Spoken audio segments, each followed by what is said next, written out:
بہت ساری پرابلمز میں ہوتے ہیں. یہاں بھی ہو سکتا ہے میرا کوئی بھائی بیمار بیٹھا ہو, کوئی قرضے میں ڈوب گیا ہو, کسی کا کوئی بزنس پرابلم چل رہا ہو, کوئی فیملی ایشو میں ڈسٹرب ہو, آپ کسی بھی پرابلم میں ہیں, خدا کی قسم میں مصیبت میں گرفتار شخص جب رسول پاک صلی اللہ تعالی علیہ وسلم کو پکارا مدد کے لیے, رسول پاک صلی اللہ تعالی علیہ وسلم سے کے بارگاہ میں درود شریف اس نیت سے پڑھا کہ میں جیل جانے والا ہوں, میں قرض میں گرفتار ہوں, تو اللہ تعالیٰ نے کیسی مدد عطا فرمائی. رسول پاک صلی اللہ تعالی علیہ وسلم نے اس کے قرض کا انتظام کیسے فرمایا, اور اس واقعہ کو دیکھیں, 10 منٹ کا ویڈیو اس کو دیکھیں تو پھر ہمیں پتہ چلے گا کہ ہم آج بھی کسی بھی نیت سے, کسی بھی مقصد کے تحت رسول پاک صلی اللہ تعالی علیہ وسلم کو درود شریف پڑھیں گے, انشاءاللہ اسی درود شریف کے فیضان سے رسول پاک مدد بھی کریں گے, ہمارے مصیبت بھی دور ہوں گے. السلام علیکم ورحمۃ اللہ وبرکاتہ. آپ حضرات دیکھ رہے بیان ریئیکشن چینل. آپ تمامی دوستوں احباب سے گزارش ہے چینل کو ضرور سبسکرائب کریں اور صدقہ جاریہ کی نیت سے چینل کو ضرور شیئر. پاک کب کب کہاں کہاں اور کیسے کیسے کام آتا ہے. ایک بہت ہی خوبصورت واقعہ, بڑا ایمان افروز واقعہ ہے جو میں آپ کے سامنے پیش کرتا ہوں. ایک دوست نے اپنے ایک دوسرے دوست کو قرض دیا, اور جب اس نے قرض دیا تو وہ قرض ایک بڑی اماؤنٹ تھی, 3000 دینار. وہ ٹائم آ گیا جب اس ٹائم وہ قرض لینے کے لیے اپنے دوست کے پاس گیا کہ بھائی مجھے میرے پیسے واپس دو, تو اس نے کہا کہ پیسے تو نہیں ہے میرے پاس, میں کولیپس ہو گیا ہوں, بزنس اب میرا ختم ہو گیا ہے, میں تمہاری رقم نہیں دے سکتا. اس نے ایک اور ٹائم دے دیا اسے کہ ٹھیک ہے اب اتنے وقت دنوں کے بعد میں دے دوں گا. وہ ٹائم بھی گزر گیا, اور جب وہ ٹائم بھی گزر گیا تو اس کے بعد اس دوست نے کہا کہ اب تو پیسے دے دو بھائی, میرا ٹائم پورا ہو گیا ہے. پھر نہ دے سکا ٹائم. آخر کار معاملہ جو ہے وہ کورٹ میں چلا گیا, قاضی کے پاس چلا گیا. اب قاضی نے جس کو پیسے دینے تھے اس کو بلایا اور کہا کہ بھائی آپ کو اس کے پیسے دینے ہیں. کہتا ہے ہاں پیسے تو دینے ہیں. تو کہا پھر دیتے کیوں نہیں ہو؟ کہا پیسے ہیں ہی نہیں, کاروبار ہی ختم ہو گیا ہے, قرضہ تو لیا تھا, اب میرے پاس بچا ہی کچھ نہیں ہے. تو کہا اچھا اب یہ بتاؤ کہ کب دو گے, کیسے دو گے؟ اس نے کہا بس میرے پاس پیسے ہی نہیں ہیں. تو کہا اب تمہارے پاس 30 دن کا ٹائم ہے, 30 ڈیز میں یا تو اس کے پیسے لوٹا دو یا 30 دن کے بعد تمہیں قید کر دیا جائے گا. یہ شخص اب گھر آیا, پیسے تو تھے نہیں, مگر شاید علماء نے لکھا کتابوں میں, یہ واقعہ کئی بڑی بڑی کتابوں میں لکھا اور درود پاک کے فضائل کی بڑی بڑی کتابوں میں لکھا. اور اس شخص نے سوچا کہ اس نے ایک حدیث پاک پڑھی ہوئی تھی کہ جس میں یہ نبی پاک علیہ الصلوۃ والسلام نے فرمایا ہے, جس کا مضمون ہے کہ جو شخص پریشان ہو, مصیبت زدہ ہو, اسے چاہیے کہ مجھ پر کثرت سے درود پاک پڑھے, کیونکہ درود پڑھنا مصیبتوں اور پریشانیوں کو لے جاتا ہے. اب اس عاشق رسول نے سوچا اور تو کچھ ہے نہیں, اب میں درود پاک پڑھنا شروع کرتا ہوں. صبح سے لے کر شام تک وہ درود پاک پڑھنے لگ گیا. 27 دن گزر گئے, only 3 days left. 3 دن باقی تھے قاضی کے پاس جانے میں. 27 دن گزر گئے درود پڑھتے پڑھتے. جب 28ویں رات آئی تو آنکھیں تو بند ہوئیں, مگر خواب میں اسے ایک آواز آئی, گھبراؤ نہیں, تمہارا قرضہ ادا کر دیا جائے گا, تمہارا مسئلہ سالو ہو جائے گا.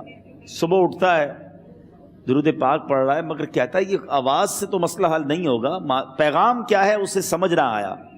28واں دن گزر گیا, 29ویں رات آ گئی, مگر اب آنکھیں بند ہوئیں اور قسمت جاگ اٹھی. نبی پاک صاحب لولاک صلی اللہ تعالی علیہ وسلم خواب میں تشریف لائے اور پیارے آقا صلی اللہ تعالی علیہ وسلم نے فرمایا گھبراؤ نہیں, علی بن عیسیٰ وزیر کے پاس جاؤ, وہ تمہارا قرضہ ادا کر دے گا. اب یہ عاشق رسول صبح اٹھا تو ویری فریش, حشاش بشاش کہ اب تو کام ہو گیا, نبی پاک نے خواب میں آ کر بشارت دی ہے. مگر پھر ذہن میں سوال آیا کہ علی بن عیسیٰ کے پاس جاؤں گا تو ثبوت کیا ہے, پروف کیا ہوگا؟ میں جا کر اس کو کہوں گا کہ میرا قرضہ دے دو, تو ایسے تو قرضہ نہیں دے دینا. اور میں نے اس کو کہا کہ مجھے نبی پاک نے خواب میں کہا ہے, اور اس نے اگر مجھ سے کوئی نشانی مانگی تو میں نشانی کیا دوں گا؟ آخری دن تھا, 29واں دن تھا, وہ بھی درود پڑھتے پڑھتے گزر گیا. 30th نائٹ آ گئی, صبح وہ دن ہے جب عدالت میں جانا ہے.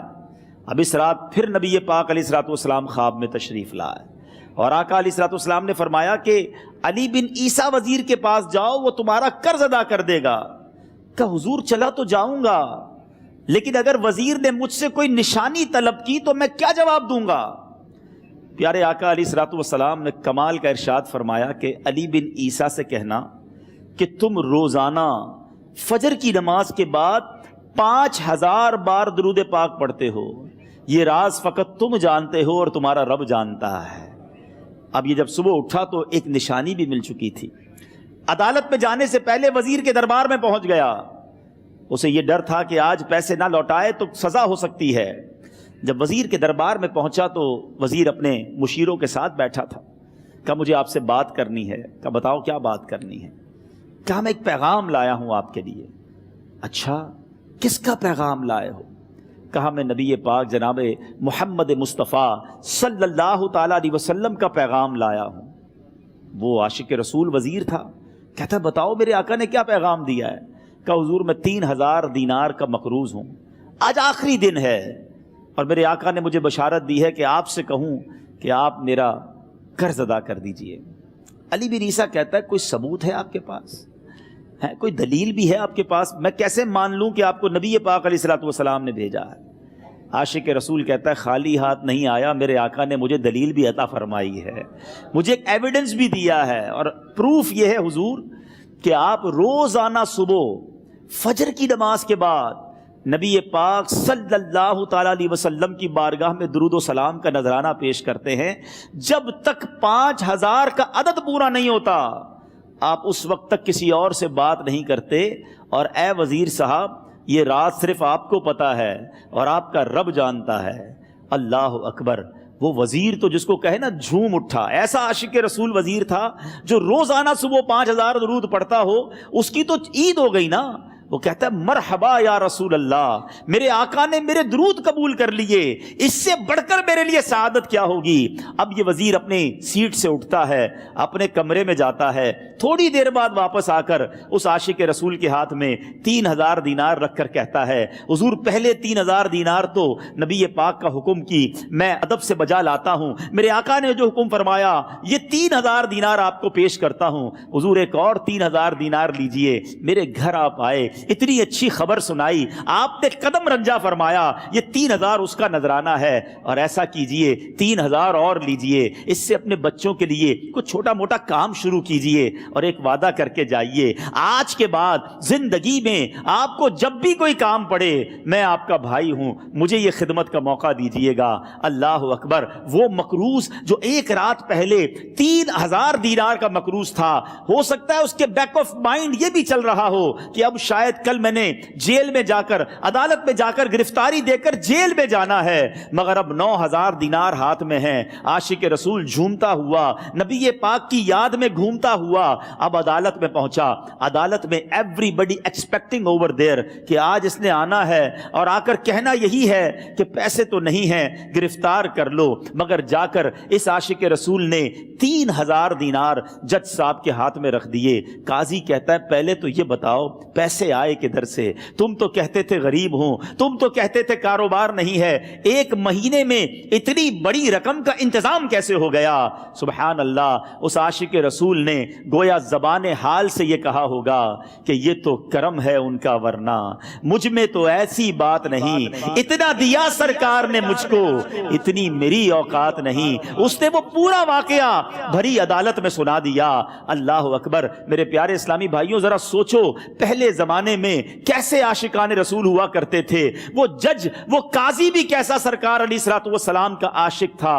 اپنی سیٹ سے اٹھتا ہے، بھرے دربار میں، بھری عدالت میں، وہ اپنے چیمبر میں، اپنے کمرے میں جاتا ہے اور تھوڑی دیر بعد واپس آ کر اس کے ہاتھ میں بھی 3000 دینار ہیں. اور وہ 3000 دینار جو ہے وہ اس عاشق رسول کے ہاتھ میں رکھتا ہے کہ سارا ثواب علی بن عیسیٰ کیسے لے جائے، میں بھی تو نبی پاک کا غلام ہوں، میں تمہارا قرضہ میں ادا کرتا ہوں. اچھا اب ایک اور عجیب سینیریو یہ بن گیا کہ جس نے کیس کیا تھا، جس نے دعویٰ کیا تھا، وہ بھی یہ سارا منظر دیکھ رہا تھا. کہتا ہے جج صاحب ذرا رکیے، میں بھی اپنے آقا کا امتی ہوں، اور ایک کام کیجئے، قلم کاغذ منگوائیے، اس عاشق رسول کا قرضہ ہی میں معاف کر دیتا ہوں۔ اچھا، اب عاشق رسول نے وہ واپس 3000 دینار جو جج صاحب نے دیے تھے وہ واپس جج صاحب کو دیے کہ حضور یہ پیسے آپ ہی رکھ لیں، قرضہ ہی معاف ہو گیا، اب آپ کے پیسے کا میں نے کیا کرنا ہے؟ جج صاحب کہتے ہیں جو پیسے نبی پاک کے نام پر نکالے ہیں اب مجھے واپس نہیں چاہیے، یہ بھی تم اپنے ساتھ لے جاؤ۔ اللہ اکبر! میرے میٹھے اسلامی بھائیوں، وہ عاشق رسول ایک رات پہلے 3000 دینار کا مقروض ہے، اب 12000 دینار لے کر گھر کو واپس جا رہا ہے۔ اس ایک واقعے کے اندر جو ہم سب کے لیے درس ہے، جو ہم سب کے لیے پیغام ہے، شاعر لکھتے ہیں نا، دکھوں نے تم کو جو گھیرا ہو تو درود پڑھو، دکھوں نے تم کو جو گھیرا ہو تو درود پڑھو، جو حاضری کی تمنا ہو تو درود پڑھو۔ آج ہم بہت ساری پرابلمز میں ہوتے ہیں، یہاں بھی ہو سکتا ہے میرا کوئی بھائی بیمار بیٹھا ہو، کوئی قرضے میں ڈوب گیا ہو، کسی کا کوئی بزنس پرابلم چل رہا ہو، کوئی فیملی ایشو میں ڈسٹرب ہو، آپ کسی بھی پرابلم میں ہیں، خدا کی قسم درود پاک ایسا وظیفہ ہے۔ لوگ بہت سارے وظائف پوچھتے رہتے ہیں، بہت سارے جناب وظائف کے بارے میں معلومات کرتے رہتے ہیں، سچی بات یہ ہے ہر درد کی دوا ہے صلی علی محمد، ہر درد کی دوا ہے صلی علی محمد، تعویذ ہر بلا ہے صلی علی محمد۔ تو خدا را اپنی زندگی میں درود پاک کو شامل کر لیجئے، اور آپ بلیف کریں جب آپ نے کثرت سے درود پاک پڑھنے شروع کر دیے، آپ اپنی آنکھوں سے دیکھیں گے آپ کے پرابلم دور ہو رہے ہیں، آپ کی صحت اچھی ہو رہی ہے، آپ کے قرضے اترنے شروع ہو گئے ہیں، روزگار میں آپ کے برکت ہونا شروع ہو جائے گی، آپ کے چہرے پہ نور آنا شروع ہو جائے گا، آپ کی زبان میں اثر آنا شروع ہو جائے گا۔ سبحان اللہ! کیسے عاشق رسول تھے پہلے کے زمانے کے، قاضی بھی عاشق، ہر کوئی وزیر بھی عاشق۔ جب ایسے عاشق رسول لوگ ہوتے ہیں تو پھر جو ہے دنیا کا نظام ہی الگ ہوتا ہے، دنیا کا دستور ہی الگ ہوتا ہے، پھر جو ہے درود پاک کی برکت بھی ملتی ہے، اور ان کے فیضان سے جو ہے بڑے سے بڑی مصیبتیں بھی ٹل جاتی ہے۔ اللہ تعالیٰ کی بارگاہ میں دعا ہے، اللہ تعالیٰ ہم تمامی لوگوں کو انہی لوگوں کے جیسا عاشق مصطفیٰ بنائے، اور انہی لوگوں کے جیسا ہمارا ایمان اور عقیدہ رسول پاک کی ذات کے اوپر مضبوط بنائے، اور انشاءاللہ اسی عقیدہ کے بنیاد پر اللہ تبارک و تعالی ہمارے دنیا کے تمام مسائل کو حل کر دیں گے، ہمارا دنیا بھی اللہ تعالیٰ کامیاب کر دے گا اور آخرت بھی کامیاب کر دے گا۔ اللہ تعالیٰ ہم تمامی لوگوں کو کہنے سننے سے زیادہ اس پر عمل کی توفیق عطا فرمائے۔